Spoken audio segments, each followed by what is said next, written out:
expected a punch. I guess a slap makes more sense. I don't know.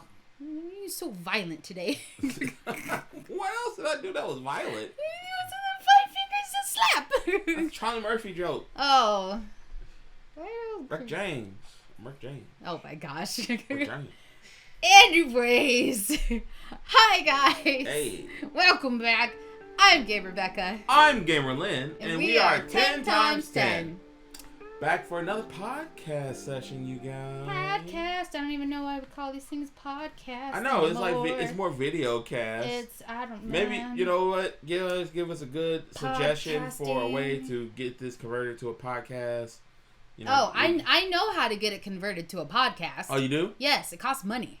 Oh. Yeah. Well, you guys can help us with that part. You know. Oh, Patreon? Patreon. Ko-fi. Or Ko-fi, yeah. Is it really called Ko-fi? Ko-fi. Oh yes. my God. No, not like Kofi Kingston. But okay. Yeah. But anyways, we'll have those links down below if you guys are interested and all that good stuff. So we would love to do this just full time all the time. We can get it out faster. Yeah. Put it on way more platforms. Oh, I know. You guys totally want content faster, right? Yeah. Let your friends know too, man. Hey, subscribe, I know. Comment, share likes. with everybody and stuff. Listen, either way. Listen with your dog or your cat. Wait, what? Yeah. Is that a thing? It's a family activity. Listening to podcasts all right, can be a family activity. We need to move forward. Anyways, okay, so I'm learning stuff I didn't need to learn. So first topic we have Skyrim Anniversary Edition. What? Oh, his brain just broke. Yep. The 10th anniversary fan celebration. Okay, I thought this sounded more like an event. So this is an event, right? You could also submit your fan art as well. Okay. Isn't it great? Nope, but they're re-releasing Skyrim. Wait.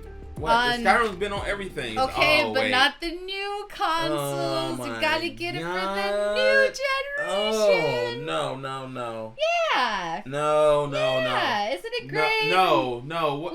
What? Why is this a thing? It's not great. Bro, I can play the PlayStation 4 version on the PS5. I can play the Xbox version on the Xbox Series X. But there's no point. But Lynn. What? But Lynn. Yes, I'm listening. What does it got? It's gonna be a whole fan celebration. What does that mean? I don't know. It says read more. Alright, let's read more. I gotta see this. This is crazy, y'all. So it's saying, join us on 11/11 for Skyrim 10th Anniversary Fan Celebration. And November the 11th for its fan celebration. Mm-hmm. Okay, what they plan on doing? On November 11th, the Elder Scrolls 5 Skyrim commemorates a decade of adventures. From epic battles with mighty dragons across Tamriel's snowy peaks to countless numbers of pilfered cheese wheels. Of course, one common element defines the Skyrim experience: you. That's why this fall we're celebrating Skyrim's 10th anniversary by focusing on the players who made Skyrim theirs. From displaying your artwork to a special concert performance, you don't want to miss it. What? Wait, what? No. Nuh-uh, no. One, it's been 10 years since Skyrim came out. Okay. Yeah. You gonna... Alright, wait. This could be a good thing, y'all. What? I can see, alright. Huh, what's up? This is how it works. You want me to come to this celebration or do whatever the hell for this celebration? Yeah, what's up? Cool. Yeah.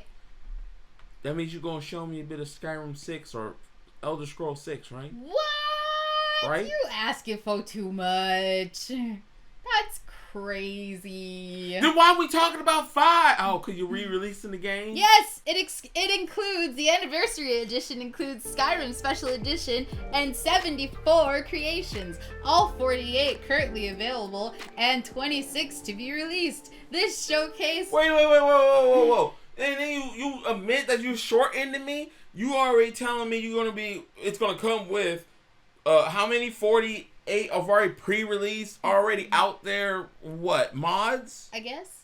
And then, it's going to have exclusive 26 mods on the game? I guess. Y'all. But but wait. But these showcase over 500 plus individual elements such as quests, items, armors, houses, etc. But I can already enjoy them in the game. Then it sounds like a good majority of these. But the Game Pass subscribers will also receive the option to purchase the Anniversary Edition for their special edition version game and gain access to all additional content found in the Anniversary Edition. So if I got an Xbox and a Game Pass, I'm basically just I'm getting the benefit of this. If I got a PlayStation or wherever console, if you have the special edition for PlayStation, then you can also. But I gotta rebuy the game. Not the whole thing, like just the added stuff, like DLC. You know, DLC. They show a price? No. No, y'all scandalous. No prices. Y'all ain't got. No. Ooh, y'all terrible. Yup. That is messed up. You mean to tell me the 10th? Don't do this, y'all. Just work on 6, bro. Just work on 6. Just use that time work. You know what? I noticed this lately. This is a trend that has started to develop. And I don't know why it's developed around the 5th edition of stuff.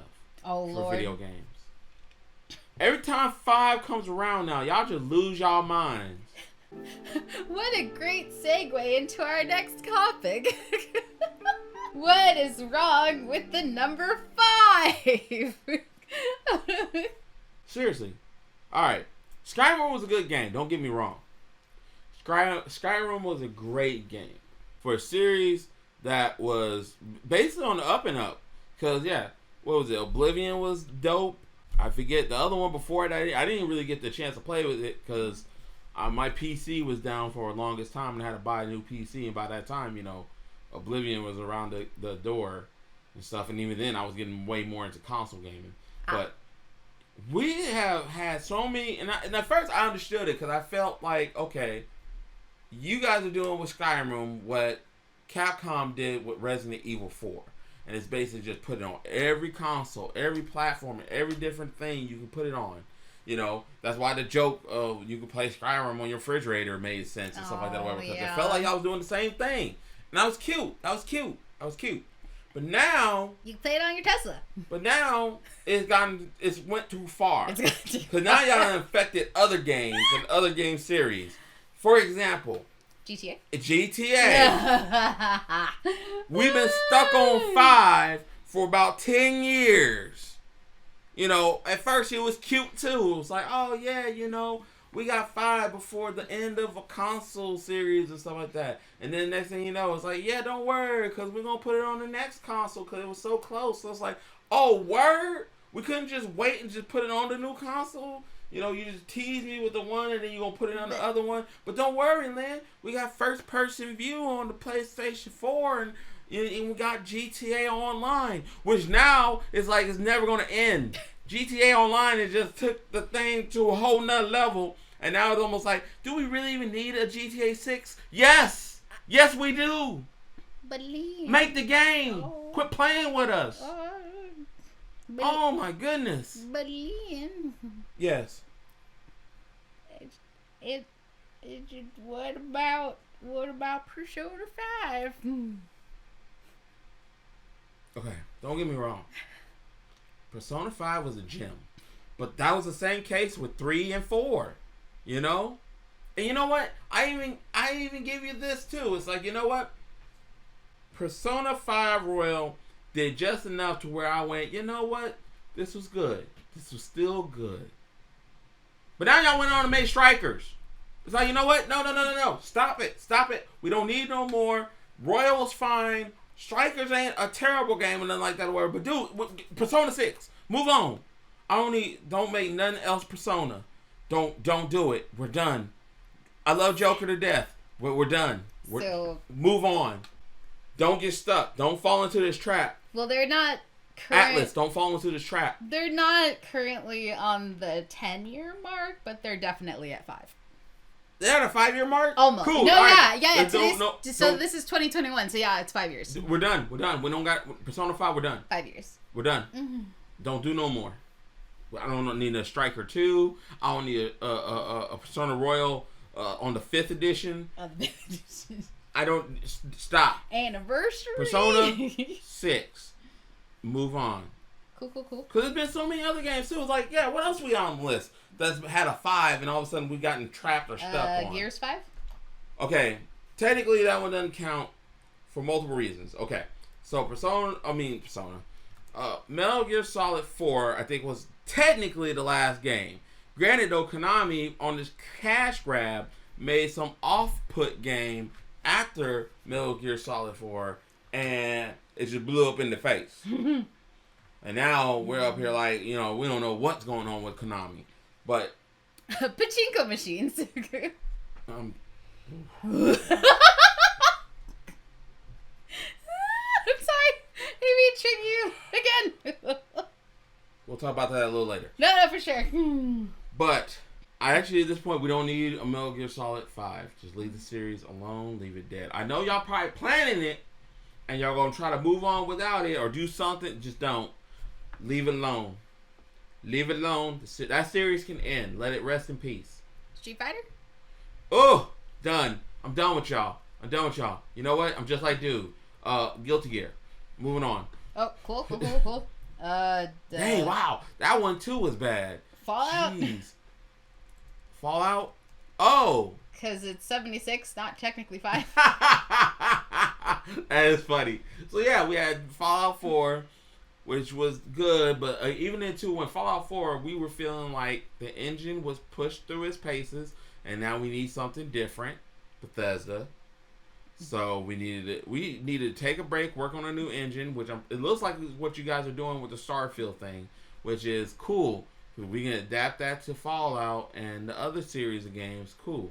But y'all went and did that 76 thing, and that was, oh my goodness. I haven't played it lately, and I heard that it's getting better and it's gotten good. They got Steel Rain out this year. Yeah, they got that out this year, and I haven't played it. But granted, though, none of my friends have played it either, because that's the whole thing. We getting tired of these games coming out and being burnt by them. Yeah. And it's just like, dude, stop getting stuck in these 5th editions of these games to where they just go on forever. Because that's literally, 76 is just literally a play on the same thing that GTA did online. The same play that they did with Skyrim now, however. It's just you made this game to where it could try to go on forever. And we're like, no. These one-pop shots are good enough if you actually put the work into them. And then it's okay to move on to the next one. Or make a new IP. You know what else I just thought of? What? D&D 5th edition. Whoa! Alright, that one I'm not going to hate on too hard. Because the whole thing is 5th edition has had a great renaissance in tabletop board gaming and stuff like that. But at the same time too, though, guys, there's other types of board games and books out there that you guys can experiment with, and literally that's part of Dungeons and Dragons problem sometimes, wherever too, where they just get stuck in these ruts. Like, yes, Strahd was a great campaign. We can push some other stuff too, though. I know. There's other parts of the realm that we can explore. We don't have to stay on the Sword Coast. Yeah, we don't have to stay on this coast. Bro, take me more inland, bro. Word. But I digress. That's a thing for another day. But yes, the number 5. Number 5. I don't know what it does to people in gaming, but lately people have been getting stuck on it, and now we're doing it again with Skyrim 5, re-releasing it with mods that are already there, possibly in the game. I get it. It was a great game. And there's probably still people playing it to this day. But you know why they're still playing it? Because you ain't put out 6 yet. Work on 6. Focus on that. There's also ESO. I mean, yeah. If you want a continuous game, you want to do it on that one. Which apparently has been going great too. Elder Scrolls. I need to jump back into that. It's been a while since I played that game. Maybe we'll stream it. We'll see. Yeah, that'll be a good one. Fun. But either way, I don't like this idea of Skyrim 5. Unless you're going to make the graphics what 6 is going to be and give me a preview like that to what's possible with 6. I don't see the point. Watch them like show like a landscape like last time and be like Skyrim 6. We're still working on it. Still the same place, guys. So we waste time putting more effort. Hey, but you know what? That's okay. Don't want them to rush it out. Yeah, that's the other thing too. Please don't rush it out. Yeah, I'm not expecting Skyrim 6 tomorrow. No. But at the same time too, though, is you make me worry when you work on these other projects that feel like you're taking effort. Did you forget? No, it's not that I forgot. It's just somebody's probably going to do something really cool. There probably is going to be a really cool mod on Skyrim 5. Yeah. And I'm going to go, cool. That was a nifty idea. And then Skyrim 6 get here. And it's a dump fire. And I go, well, why couldn't y'all put that one idea from 5 that you did on a mod into 6? Oh, I know. Hire that guy. Hire that guy. What was that guy doing when you guys were working on 6? Oh, he was working on that on 5. Oh, my God. Oh. Why? I don't know. Just why? I don't know. If I want to play Skyrim 5, I go play Skyrim 5. I own it. I probably own 5 copies of it on different consoles and systems. I know. It's a money grab. I know. But and it's an easy one too. But just because it's easy, don't make it right. Well, don't make it right. Oh, okay. It's okay. It's gonna be okay. It's gonna be okay. It's gonna be okay. Oh, it's gonna be okay. What's our next topic? CM Punk. Oh man. CM Punk. Okay. Man. Oh, look. The burden has lifted from you. It's amazing. Wow. That was, CM Punk. Okay. The power of CM Punk, guys. Man. Okay, so this is probably mostly for my wrestling fans out there. There's probably some people that actually probably not even wrestling fans that probably have this news has not escaped them, and they're just going, I don't see what the big deal is about this guy CM Punk. CM Punk news is great because one, people have been waiting on this guy's return to wrestling for a long time. They've been waiting for him to come back into the industry almost as soon as he has went to MMA fighting. Yeah. Which was still kind of weird, but at the same time too, though, it's like the two realms were crossing anyway, so at the time, it made absolute sense why he would do that. It got him out of wrestling, it gave him his break, it gave him another avenue to show off his physical abilities, as well as being tested to see if he could do something else, and he did it. Yeah. Was he very successful in it? I say he was to a certain extent, because how many people you know that go from one sport to go to another sport and find some type of success or even was able to do it? Yeah. You know? I know, it's like, even though, it's like I don't think he won any matches. So, technically he didn't win any matches. But still, there was recently one match that he lost was overturned as a, no contest. No contest. Okay. And stuff like that. I mean, the fact that he even tried, like, most people don't even get that far. Yeah, I mean, I mean, that's basically the same stage as, all the greats usually do, like Michael Jordan. Oh, yeah, with his golfing. Well, golfing and baseball. Oh, that's right. It was his baseball. I won't say he was terrible at baseball, but he wasn't great. Good. Yeah. He wasn't good. Yeah. So Space Jam taught me that. Yeah. Space Jam. It did. and that's the same thing. Just like the greats, he wanted to try something like that to test himself to see, if this was the only avenue. Just like The Rock and John Cena and Batista went on to do acting. Mm-hmm. You go in other avenues and you just try to test to see all the different things that you were interested in as a child growing up and aspiring to be, and now you just have the avenue to where you can test it. Yeah. I'm great in this place. Almost to the point where even if he came back to wrestling, what else can he do? But now we do see him coming back to wrestling. He sees a lot he can do. Yes. One, give a great push to the up-and-coming wrestlers. Not to mention, test his ability against those wrestlers to see if he still got it. And be a mentor. Yeah. And get back to the business and the fans. Yep. and just be able to live out the icon that he was. Because that was the other problem too I always had with CM Punk with WWE. Oh. Because he got to that great place. He was already great when he got there to the company. And again, you know, when you reach a new place, you got to prove yourself. So he went through the paces and he did everything he could. And he actually expanded and became a great, better performer and an entertainer that way as well. But the thing was, he got to the pinnacle. He was there. He was the guy. He was it. And it almost seemed like as much as he was the guy, he wasn't treated as such. He did, you know, if it wasn't so much him getting over on his own and pushing himself on his own, WWE almost felt like they weren't trying to do it for him or trying to help him or even keep him at that place. Because it almost felt like, you know, okay, cool. You're the flavor of the season, kid. Once the season's over, we're pushing this guy.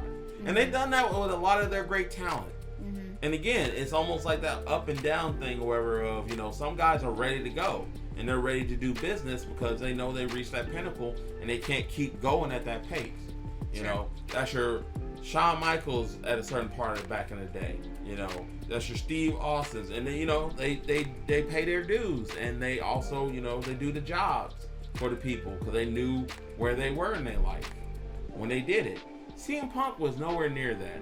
You know, at worst, he felt bad. He felt sick. He felt unwell.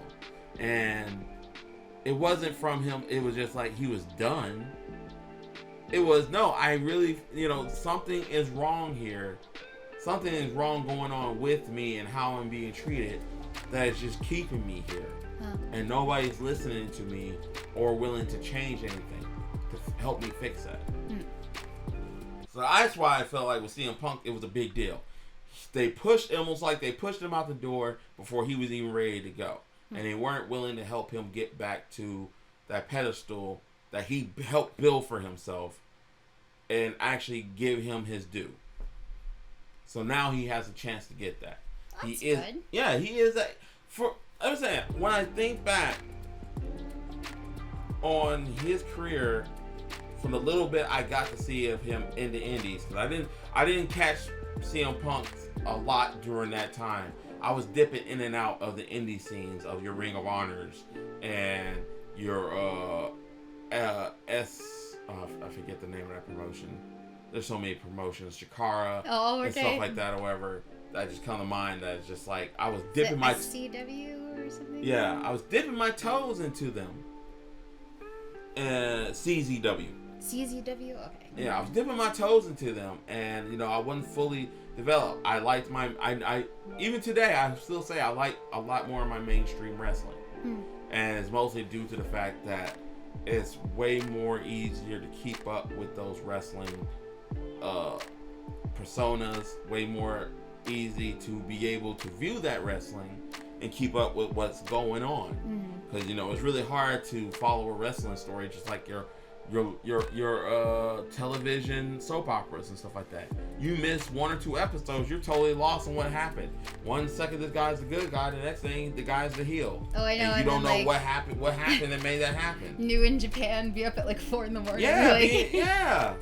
And you're wondering like what happened to Takahashi that made him this on this day. Right, you know? right. But either way, I digress. CM Punk was as good, if not better, than some of the over talent as I want to say almost the equivalent of Edge. Edge in his prime, when he had the World Championship run with Vicky Guerrero and doing that whole storyline with him and Undertaker and a bunch of other people at the same time, he was over. He was over just like Edge was then, if not better. Especially after the pipe bomb. Pipe bomb, it was done. Oh, man. Pipe bomb, it was like just... the one thing everybody keeps referencing in his wrestling career. It was a done deal from that moment. It was like, bro, he was already up there, and then he went through the roof with that one. And his wrestling was top tier. Yeah, best in the world. that sounds very arrogant, but literally, yeah, the guy could go. And he proved that with his match with John Cena. I love that match. I dip on that, I dip and watch that match ever so often again just to be able to see not only just the drama play out, but yeah, that was a very good wrestler. He helped make John Cena a better wrestler with that gimmick and that run. Because even when he came back with the belt and they had a little mini feud after that, I could progressively see John Cena's wrestling was getting better. Not to say that it was dirt poor. Yeah. Because at some points it was. No. But even then, that wasn't totally John Cena's fault either. Mm-hmm. When you just have a guy go out there and do the 5 moves of death and win the match. It's like, a guy will start to seem poor after a while of just singing that over and over and over again. Gotcha. And that's another thing why I love that CM Punk is back and he's back with AEW. Which I think brings us to our next topic. The big thing that everybody's talking about now, basically a fueling war between WWE and AEW, which I really feel like it's not a war. Not in the traditional sense. Not the war that we're used to seeing. This is a war where I feel like WWE is warring with itself. Yeah. More so than it's warring with anybody else. And even too, WWE goes as far as to try to tell us that they are doing the same thing as well too, because they won't even recognize AEW as competition. And he says that even I think in Vince's own words, he doesn't see them as competition as he would see WCW back in the day as competition. Sure. Which I think is very true. I think he this is not a dumb man. This is a very smart man. He didn't build this empire of his, being dumb or luck. And I think he's right. And the only reason why I say I think he's right because he's not warring with AEW like he was back in WCW. Because WCW was an entity much like WWE or, WWF as it was back in its day. They were their own empires. AEW is not trying to be its own empire. It's trying to be a collection. Because where WWE is having a hard time working with other promotions, AEW is helping to invite other talent and corporations to come along with them for the ride. Yeah. And what I mean by that is they work a lot with Impact. They work a lot with New Japan. They work a lot with some people just out of the indie scenes, from your hardcore things, death matches to the obscure wrestler here or there. They're working with a lot of talent from diverse places. And WWE will probably never do that. And that's why I say WWE is hurting themselves by not doing that, by not recognizing AEW. Because that's almost like them saying they don't recognize other wrestling as well. And that can hurt them in the end, because again, they want their talent. Yeah. Who doesn't want the guy that's over? Yeah. And then, of course, like, as we've seen with them lately, constantly, getting all these people and then not using them and then being like, oh, bye. Yeah. No. Grabbing talent just for grabbing talent's sake to keep it from the competition. Yeah. And doing nothing with it. And doing nothing with them. Yeah. That's crazy. Just to later on release them, even though right now they release them and then some. Yeah. Because they made stars out of some of these wrestlers. Yeah. That they released. Like, that's not your Aleister Black. Aleister Black was a star before he got to WWE. He grew more so because WWE gave them the stage for everybody to see, more people to see him. And now he's an even bigger star because of it, but they didn't make him. Aleister Black or Malachi, I should say, was a star already. He just needed a bigger stage. WWE gave that to him, which I think he's very appreciative of. But again, a talent like that, you cater to, you tend to them, you keep them going. Because even in the end, even if you can't figure out what to do with him, you use him to mentor your next stars. Yeah. You get him in a coaching position, even if you can't use him in that capacity. But the dude can still go. That's a problem. The guy can still go. He ain't lost a beat. It ain't like, he's old Yeller and you take him out the pasture, For sure. No, he's nowhere close to that. And you let him go. Same thing with Cody Rhodes. I don't think they let him go. It's more he left. Because he saw the writing on the wall. Not to mention, too, he had his own plans. Very smart man.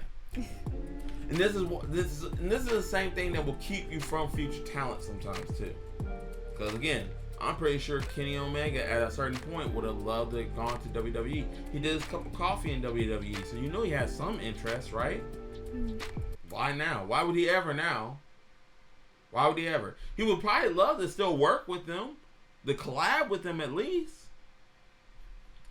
Probably will never happen. Yeah. And I don't know why. I don't get it. Wrestling is in one of its biggest renaissance right now. As wrestling fans, we got too many options in compared to the past that we knew. Where if you missed wrestling, you missed it, and you had to wait until the next week or the next month for a certain pay-per-view or something like that to see some good, decent wrestling. Now you can see almost wrestling every single day, and it's up and down to where you can see some of the best wrestling. Now we're surfing channels just to try to jump back and forth between certain promotions and stuff like that to make sure we don't miss the guy we like. Right. But I feel like more and more WWE is less and less on that list. It's becoming lower tier. Like I don't really watch WWE anymore. I really watch shout outs to Culture Wrestling.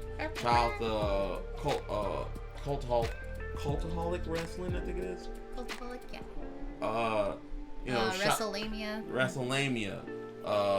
Heck, I even watch Smack Talks. Smack Talks, and even though they mostly cover the wrestling game stuff or whatever, but they cover the wrestling and keep me up to date on some of the stuff that WWE does. Because again, I will not deny WWE is one of those places where you still have to pay attention. Sure. Because they still have a lot of good talent. Yeah. But Becky Lynch came back. Yeah, I see that scares me too, because it's like they're not handling that well. Yeah, that squash was really weird. Yeah, that Bianca Belair, that didn't make no sense. But then again, though, we know about it, so it's like, but less and less, it's just making me want to less tune in. Like I just keep up to date with okay, because WWE is still very, very blessed with talent, but I hear the little cliff notes and I go, that sounds horrible. They're doing that to my wrestler. I can't stand it. I can't watch it. Aww. Sad face.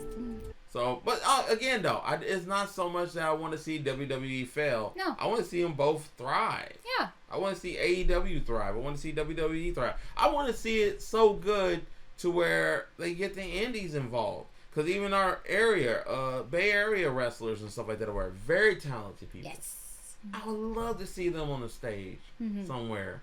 Even if it's for a cup of coffee. If it's just for a short-term contract. Because it can be done. It can be done. And right now, that's why it's almost like it's more, I don't know, enticing to see AEW. Because maybe, just maybe, I might get a chance to see those wrestlers. I think that was it. That was it? Cool, we did it in one shot, guys. So there probably won't be a part 2 to this one. For the first time. For the first time. We're not going on forever. It's all good, man. I was like, we've been busy working on other projects. Yeah, and we were working on bringing you guys way more projects as well. If there's something you really like about it, tell your friend, hey, check out this video, even for 3 minutes, just for this moment. And super thank you to all of our wonderful friends and viewers that are always coming back and supporting us and talking to us. So, because again, it's not to undermine your guys' support that is always there. Because literally, I think sometimes it's what keeps us going, or it's basically helping us to try to do better and do more of this. Motivation! Yeah. Cool. Yeah. Well, guys, until next time, I'm Gamer Becca. I'm Gamerland. And we want you to keep it 100.